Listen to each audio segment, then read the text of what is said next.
मेरे प्यारे बच्चों, अब हम यहाँ पर 112 क्वेश्चन देख रहे हैं। क्वेश्चन में गिवन है carpet of mass capital M made up of inextensible material is rolled along its length in form of cylinder of radius capital R is kept on the rough surface। उसको rough surface पे हमने रखा है ना। तो हमने यहाँ पर एक रफ सरफेस कंसिडर किया सबसे पहले, और उस पर एक सिलेंड्रिकल फॉर्म में हमने कारपेट रखा, और स्टार्टिंग में इसका जो रेडियस था वो R था। Okay, the carpet start rolling unrolling without sliding on the floor when a negligible small push. मतलब यहाँ पर हमने छोटा सा उसको बस छोटा सा पुश लगाया, धक्का दिया ताकि वो आगे बढ़े।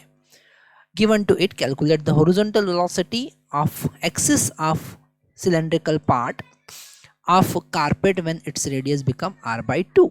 ओके, अब धीरे धीरे वो जब इस सरफेस पे रोल ऑफ करेगा और उसका रेडियस धीरे धीरे डिक्रीज होगा, एक टाइम ऐसा होगा कि उसका रेडियस R/2 हो जाएगा। उस टाइम पर उसका वेलोसिटी कितना है वो फाइंड करना है। और हमेशा हमें याद रखना है कि जब कभी पोजीशन और वेलोसिटी के बीच में कोई रिलेशन वो पूछ रहा है तो हम एनर्जी कंजर्वेशन लगा सकते हैं। ठीक है, एनर्जी कंजर्वेशन लगाने से या वर्क एनर्जी थ्योरम लगाने से हमारा कैलकुलेशन बहुत ज़्यादा इजी हो जाता है। ठीक है, हमें फोर्स एक्सेलरेशन के बारे में ज़्यादा डिस्कस नहीं करना पड़ता है। ये सबसे बड़ा एक बेनिफिट है जब हम एनर्जी कंजर्वेशन या फिर वर्क एनर्जी के कॉन्सेप्ट को यूज़ करते हैं। तो इसलिए हम यहाँ पर वर्क एनर्जी के कॉन्सेप्ट को यूज़ करेंगे, क्योंकि यहाँ पर फाइनल वेलोसिटी फाइंड करना है हमको। और यहाँ पर जो सेंटर है, अगर हम देखें पहले सेंटर का जो हाइट था वो कितना था R, और बाद में सेंटर का हाइट जो है वो R/2 हो गया, मतलब पोटेंशियल एनर्जी डिक्रीज हुआ। ओके, तो पोटेंशियल एनर्जी में जो डिक्रीमेंट होगा वही काइनेटिक एनर्जी में इंक्रीमेंट होगा। पर यहाँ पर मास भी वेरिएबल है।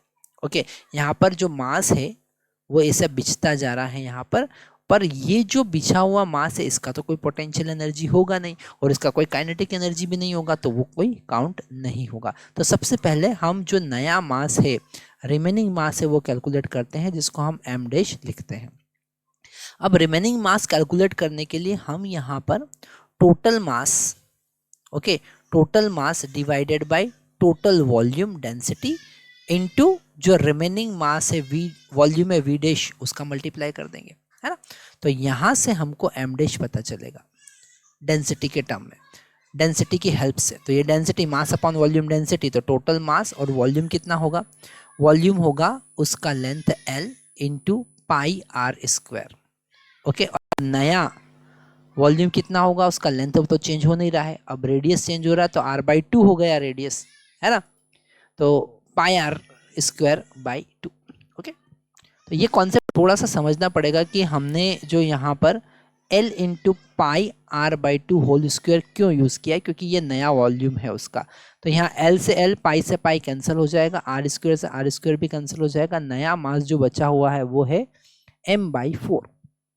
अब हम एनर्जी कंजर्वेशन लगाएंगे। Initial potential energy plus initial kinetic energy is equal to final potential energy plus final kinetic energy. हम एनर्जी कंजर्वेशन का कॉन्सेप्ट यूज कर रहे हैं, एक्सटर्नल फोर्स 0 है यहाँ पर। अब यहाँ पर इनिशियल पोटेंशियल एनर्जी था mgh। ओके, कैपिटल M भी हम यहाँ पर लिख सकते हैं, capital mgh। Initial kinetic energy 0 था क्योंकि मूव नहीं कर रहा था। फाइनल पोटेंशियल एनर्जी जो होगा वो होगा m/4 g इंटू R/2। पहले h का वैल्यू R था तो R हो जाएगा, और बाद में h का वैल्यू R/2 हो जाएगा। ठीक है, और मास m/4 हुआ प्लस फाइनल काइनेटिक एनर्जी। तो यहाँ पर rotational kinetic energy ½ I⍵² plus translative kinetic energy ½ mv², और v हमको फाइंड करना है। तो यहाँ पर I जो है वो सिलेंडर है, और सिलेंडर उसकी एक्सिस के अबाउट रोटेट कर रहा है, तो उसका मोमेंट ऑफ इनर्शिया m-r²/2 होगा, है ना। नया मास और नया रेडियस, ये सारी वैल्यू हम यहाँ पर पुट करेंगे तो हमको मिला mg r minus mg r/8। ये टर्म हम अपोजिट साइड लेकर आ गए, इज इक्वल टू 1/2 यहाँ पर m का वैल्यू हुआ m/4 और r का वैल्यू हुआ r/2 और इसका स्क्वायर डिवाइडेड बाई 2, ये सिलेंडर का मोमेंट ऑफ इनर्शिया है। इंटू ओमेगा को हम लिख सकते हैं v/r/2 का होल स्क्वायर। अब v/r/2 कहाँ से आया, क्योंकि नया रेडियस उसका r/2 है। ओके, प्लस 1/2 mv², ये तो एज इट इज होगा। तो r/2 से r/2 यहाँ कैंसिल हो जाएगा। इसको हम सॉल्व करेंगे तो 7mgr/8 हमको मिलेगा, इज इक्वल टू, यहाँ पर आगे सॉल्व करते हैं तो यहाँ पर हमको मिलेगा mv² डिवाइडेड बाय यहाँ से 4 और ये 2 और ये 2, मतलब कि 16 प्लस 1/2 mv²। ओके, m यहाँ से हम कैंसिल कर सकते हैं। ओके, और 2 भी कैंसिल कर सकते हैं, है ना।